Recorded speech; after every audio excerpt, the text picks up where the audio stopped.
Cette erreur peut vraiment ruiner vos investissements immobiliers, alors soyez bien attentifs, c'est parti.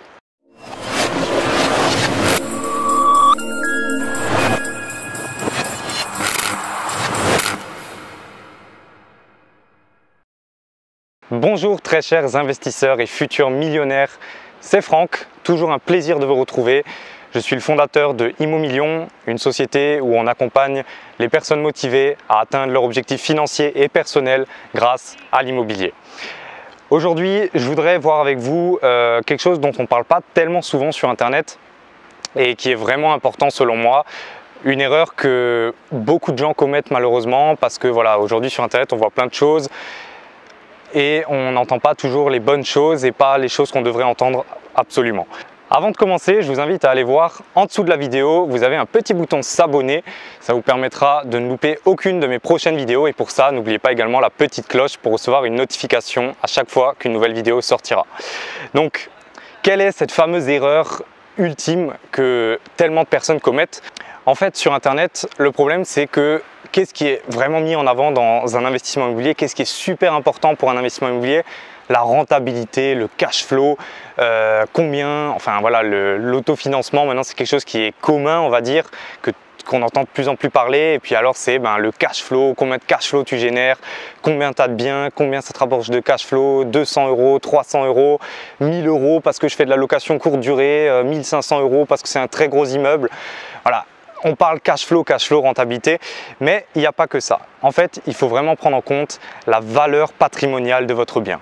La valeur patrimoniale, c'est tout simplement combien vaut votre bien, combien vaut votre pierre. Et ça va être vraiment important au moment de la sortie, au moment de la revente. Je vous prends un exemple tout simple. Admettons, vous faites un investissement super rentable, très autofinancé, il vous génère 500 € de cash flow tous les mois, c'est un très bon investissement. Bon, ça dépend sur combien vous investissez, mais admettons, voilà, vous investissez 100 000 € pour 500 € de cash flow par mois, très bon investissement. Donc finalement, vous avez déjà un autofinancement et puis donc 500 x 12, ça nous fait 6 000 € de cash flow par an. Admettons que vous possédez ce bien pendant 10 ans et vous le revendez ensuite. Donc vous aurez généré 60 000 € de cash flow plus l'autofinancement du crédit, mais on va dire que vous avez généré 60 000 € de cash flow. Vous revendez votre bien, mais là, peut-être que vous avez fait un mauvais choix et que votre bien n'était pas dans un très bon secteur, donc peut-être que déjà vous aurez du mal à le revendre parce que c'est des mauvais quartiers, etc. Et puis vous perdrez peut-être de l'argent à la revente. Imaginez que voilà, vous avez acheté le bien 100 000 €, vous avez généré 60 000 € de cash flow en 10 ans et vous revendez ce bien peut-être plus 100 000 €, mais peut-être plus que 70 000 €, 60 000 € parce qu'il a perdu beaucoup de valeur, le secteur n'était pas très porteur. Donc finalement, vos 60 000 €, si vous le revendez à 70 000 €, il n'y a plus que 30 000 € de plus-value, enfin il y a 30 000 € de moins-value. Donc finalement, votre cash flow, il est plus de 60 000 €, mais il est plus que de 30 000 €. Donc vous voyez là l'erreur qu'on peut commettre. En fait, il faut toujours réfléchir en long terme. L'investissement immobilier se fait sur le long terme. Bien sûr, le cash flow c'est bien, on voit l'argent qui tombe tous les mois, mais c'est sur le long terme qu'il faut réfléchir. Il faut comprendre qu'il y a toujours une balance. Une balance entre le côté rentabilité cash flow et le côté valeur patrimoniale.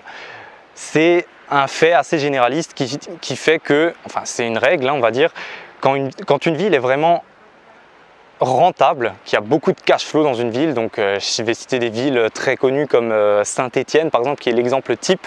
Saint-Étienne, vous avez par exemple un cash flow énorme, les biens sont pas chers, les loyers sont élevés, vous louez à des bons prix, vous sortez du cash flow à chaque fois, quasiment.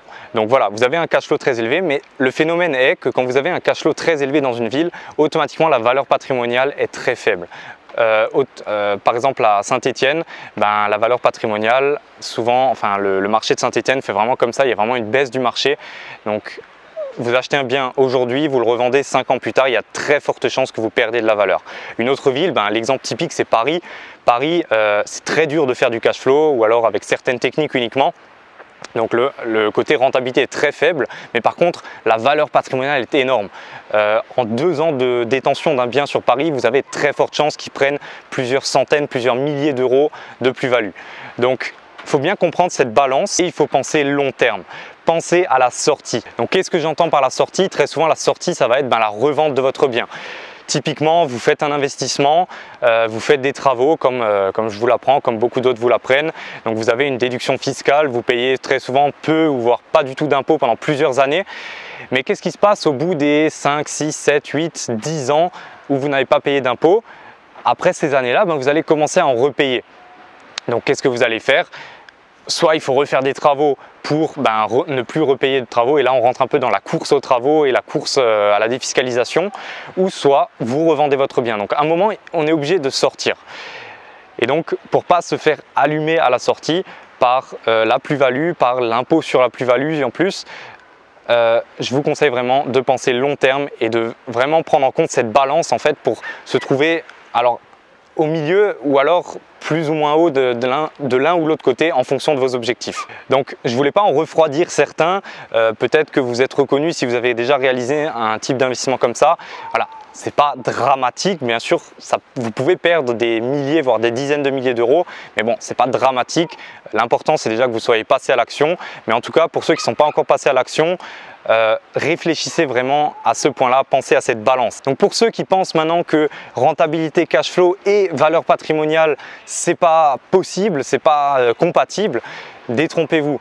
Et c'est vraiment pour ça qu'il est important de faire ce travail d'analyse, analyser où est-ce que vous allez investir, dans quelle ville, dans quel quartier, quel type de bien, quel type de locataire. Et c'est avec cette analyse justement que vous allez contrer cette balance et puis avoir un petit peu des deux finalement. Donc peut-être que votre investissement sera légèrement moins rentable, mais à la sortie, vous ne perdrez pas d'argent, ou au contraire, et j'espère pour vous, vous en gagnerez. Donc voilà. Si aujourd'hui vous ne savez pas comment réaliser ce travail d'analyse et que vous ne savez pas comment vous y prendre finalement pour investir en immobilier, je vous invite à aller voir dans la description de la vidéo. Je vous ai réservé un lien pour une conférence complètement offerte sur l'investissement immobilier. Je vous présente le nouveau système Arnato que j'ai mis au point. Donc on passe par toutes les étapes de l'investissement. Arnato qui est simplement l'analyse, la recherche, la négociation, l'achat, les travaux et l'optimisation fiscale. Voilà, donc tout se trouve dans la description de la vidéo. Je suis sûr que ça va vraiment vous intéresser. N'hésitez pas également à mettre un petit pouce bleu pour m'encourager. Et puis je vous dis à la prochaine pour une autre vidéo. Ciao!